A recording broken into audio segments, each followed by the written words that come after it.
મૂવીની ticket book કરવી હોય તો ઓનલાઈન, શાકભાજી ખરીદવા જઈએ તો પેમેન્ટ ઓનલાઈન. આજકાલ તો ઘરના બિલ્સ પણ હવે ઓનલાઈન જ ભરાય છે. જો લગભગ બધું જ ઓનલાઈન શક્ય હોય તો જનગણના કેમ નહીં? મારું નામ ચેતન વિસાણી છે. પોરબંદર મહાનગરપાલિકા વોર્ડ નંબર 9 થી 13માં હું ચાર્જ ઓફિસર તરીકે ડ્યુટી બજાવું છું.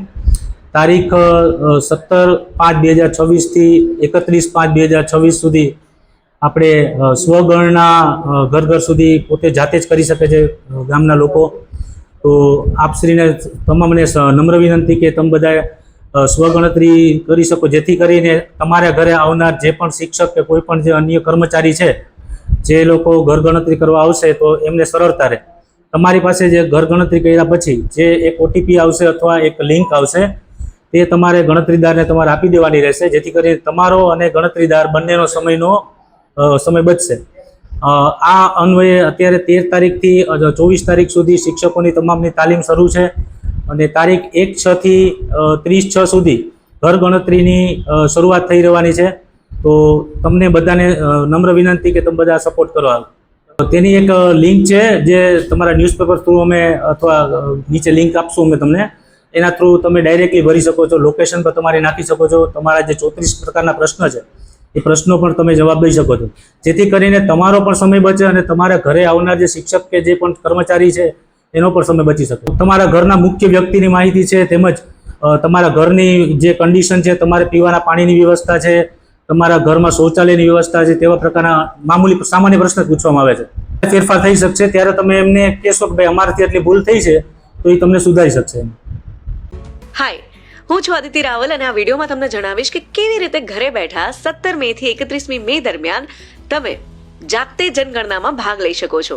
સૌથી પહેલા તમારે જવાનું છે se.census.gov.in નામની ઓફિશિયલ વેબસાઇટ ઉપર, જ્યાં પ્રથમ સ્ટેપ છે સિક્યોર ઓથેન્ટિફિકેશનનું. અહીં ગુજરાત સ્ટેટ સિલેક્ટ કરો અને વેરિફિકેશન કર્યા બાદ સ્ટાર્ટ કરો સ્વગણતરી પ્રોસેસ. અહીંયા તમારે ઘરના હેડનું નામ અને મોબાઈલ નંબર એન્ટર કરવાનો છે to generate the OTP. OTP enter કર્યા બાદ તમારો વિસ્તાર અને પિનકોડ નાખીને મેપ ઉપર તમારા ઘરને સિલેક્ટ કરો. સેલ્ફ એન્યુમરેશનનું ફોર્મ ભરતી વખતે તમને થોડાક સરળ પ્રશ્નો પૂછવામાં આવશે, જેમ કે શું તમે એલપીજી વાપરો છો કે તમારા ઘરે પીએનજી કનેક્શન છે, તમારા ઘરમાં કેટલા સભ્યો રહે છે, ઘર કઈ સામગ્રીથી બન્યું છે, વગેરે વગેરે. આ બધા સવાલના જવાબ આપ્યા બાદ જ્યારે તમે માહિતી સબમિટ કરશો ત્યારે તમારા મોબાઈલમાં SE એટલે કે સેલ્ફ એન્યુમરેશન આઈડીનો મેસેજ આવી જશે, જેને સાચવીને રાખવાનો છે, કારણ કે એન્યુમરેટર જ્યારે પણ તમારા ઘરે આવશે ત્યારે આ SE આઈડી તેમને બતાવવાનું થશે, જેની ચકાસણી કર્યા બાદ આપની અંતિમ નોંધણી પૂર્ણ થશે. આ ઓનલાઈન પ્રક્રિયા દરમિયાન કદાચ તમારાથી કોઈ ભૂલ થાય છે તો એન્યુમરેટર તમને સુધારવામાં મદદ કરશે. જો કોઈ કારણોસર તમને આ ડિજિટલ પ્રક્રિયા નથી ફાવતી તો એન્યુમરેટર જ્યારે તમારા ઘરે આવે ત્યારે એને સાચી અને સચોટ માહિતી પૂરી પાડજો.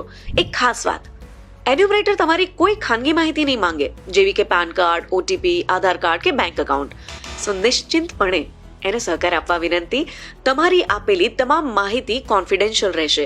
ઇનફેક્ટ ઓનલાઈન પ્રક્રિયા દરમિયાન પણ કોઈ ડોક્યુમેન્ટ્સ અપલોડ કરવાના નથી.